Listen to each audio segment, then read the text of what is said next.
Good morning, students. Today I am going to teach you one chapter from your literature book, Glimpses of India, Part 3. In Part 3, Tea from Assam. It is written by Arup Kumar Datta. Actually, the scene is set on a train station where a tea vendor asked the two friends if they would like to buy some freshly made hot tea. They decided to have 2 cups of tea, joining almost everyone else in their compartment. So, with this, one friend name is Pranjal highlights the fact that almost 80 crore cups of tea are consumed every day throughout the world. While the other friend Rajveer remains surprised on listening to it. Indeed, tea is a popular beverage all over the world. Now the train started. As soon as the train started moving, Pranjal got engaged in reading his detective book. Both the friends were huge fans of detective books, but Rajveer chose to look at the scenic beauty of the at that moment. There were greenery all around, something Rajveer had never seen before. After the green paddy fields, came tea plantation. As far as he was able to look, only tea bushes were visible, so much so that the narrator compared it to a sea of tea bushes. In the background, there were hills and dense forest. In between the tea plantation, there were orderly rows of tall and strong trees that were moving because of the wind. It was an amazing view. Both the friends were watching from the train. As the train was moving, next Rajveer saw was an ugly looking building with a smoke coming out of it. Means that was a factory. It was a tea garden.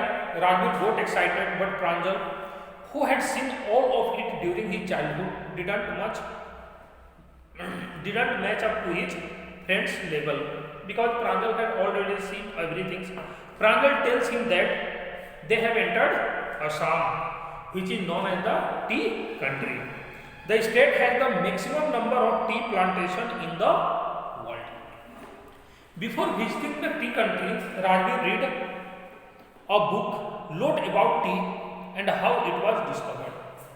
There were numerous theories and stories, and one of which was about a Chinese emperor who had habit of drinking boiled water. Once upon a time, not the story. Once upon a time, when he was boiling the water, few leaves fell into it, and it tasted delicious. It is said that those leaves were tea leaves. On being asked by Pranjal, Rajveer told another story about an Indian legend named Bodhidharma. He was a Buddhist monk who had cut his eyelids because he used to feel sleepy while meditating. Eventually, tea plants grew out of his eyelids, which, upon consuming after boiling with water, helped in getting rid of sleep.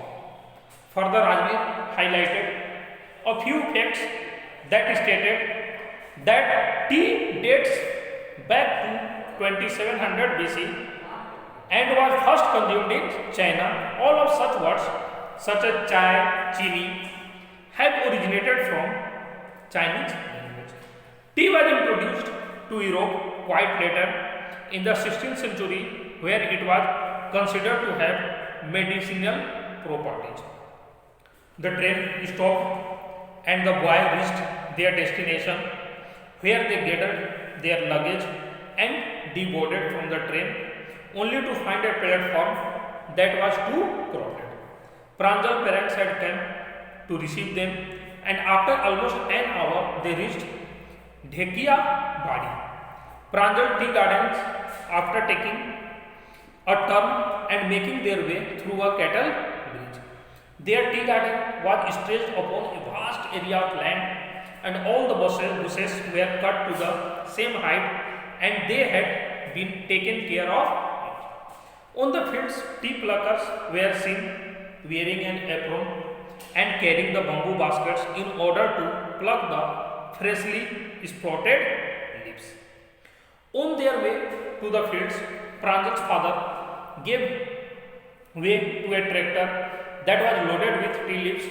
On seeing this, Rajbir flaunts his knowledge by mentioning that this is the second sprouting period of the year that lasts from May to July and gives excellent yield. Pranjal's father, who seems impressed, replies that he seems to have done a lot of research before coming. Pranjal, who was excited about learning more about the amazing beverage, sought in his intention in the same, and he had got a lots of knowledge during his journey during the visit of Assam. Thank you and have a nice day.